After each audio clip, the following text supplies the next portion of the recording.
Si on parle plus souvent de la maladie de Lyme suite à une morsure de tique, il existe cependant une autre pathologie, plus rare, plus méconnue, suite à la morsure de tique, c'est l'allergie à la viande et le docteur Sébastien Lefebvre va nous expliquer pourquoi. Ouais, merci Catherine pour ta question. Écoute, c'est un sujet très intéressant, donc je vais faire un petit teasing. Je vais déjà expliquer, avant de dévoiler le nom de l'allergène en question, sa découverte.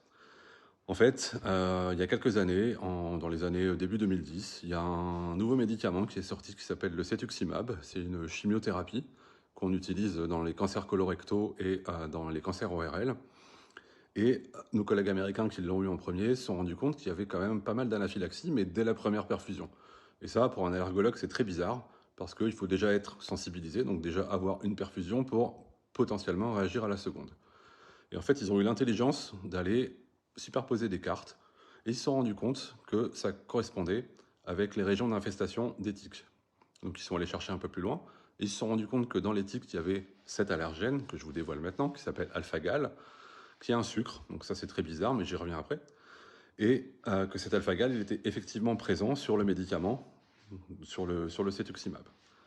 Donc en fait, je vous dis que c'est étrange parce que pour nous, allergologues, les allergies, notamment alimentaires, elles sont dues aux protéines.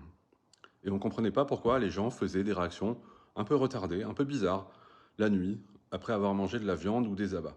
Et en fait, du coup, on s'est rendu compte, grâce aux travaux de Platt Mills, qui est le chercheur qui a trouvé ça, qu'il y avait aussi de l'alpha-gal dans nos viandes et notamment surtout sur les abats.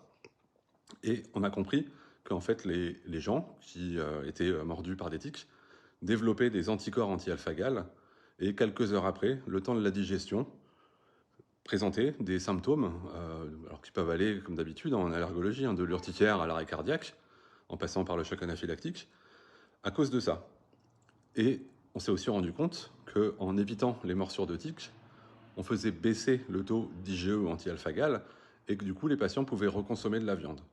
Donc en tout cas, si vous avez des symptômes de ce type-là, notamment d'anaphylaxie ou d'urticaire la nuit, il faut consulter un allergologue pour qu'il puisse vous faire un bilan, c'est une prise de sang, ou des tests cutanés avec des abats, et on pourra vous guider et peut-être essayer, alors non pas de vous désensibiliser, mais de monitorer pour savoir à quel moment vous pouvez remanger de la viande. Voilà, je vous souhaite une bonne journée.